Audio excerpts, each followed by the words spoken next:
Hello, this is my submission for the BPhO Computational Challenge 2024. For Challenge 1, I calculated the time of flight for the particle and divided this by my desired time increment to find how many times I need to calculate the coordinates of the trajectory.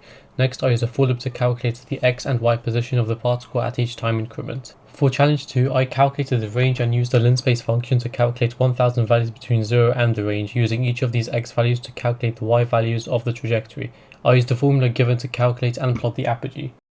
For Challenge 3, I used the given initial velocity and target position to calculate the minimum and maximum angle for the particle. I then calculated the minimum launch speed and hence the angle needed. Challenge 4 required me to calculate the angle which would maximize horizontal range and carry out the rest of the calculations as normal. For Challenge 5, I brought together the trajectories from the previous challenges and calculated the bounding parabola. For Challenge 6, I updated my projectile model in Challenge 4 with a calculation of the distance travelled for both trajectories using the provided formula. To plot the time range graphs for Challenge 7, I first calculated the time taken for the particle to reach the ground, and used linspace to generate 1000 values for the time between 0 and 1.2 times the maximum time.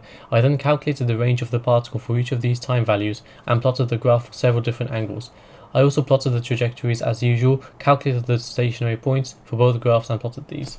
I started Challenge 8 by calculating the initial trajectory as usual and used the horizontal and vertical velocities at the first bounce to calculate the angle at which the particle hits the ground. I used this angle, the horizontal velocity and the vertical velocity multiplied by the coefficient of restitution to calculate the next trajectory as normal, using the x values relative to the previous range. For the extension, I created two objects, a line which would update to the next frame and each previous frame, and a ball which would only update to the next frame. For Challenge 9, I did all of my drag-free calculations first and used the maximum time for that to generate all of my time values. Next, I defined dt as my time increment and created arrays for all the relevant quantities. I used a for loop to calculate and append the next values for each of these arrays by performing calculations using the previous values and predefined constants. I decided that this challenge would greatly benefit from a GUI, allowing the user to select the launch angle, velocity, height, as well as the object and surface.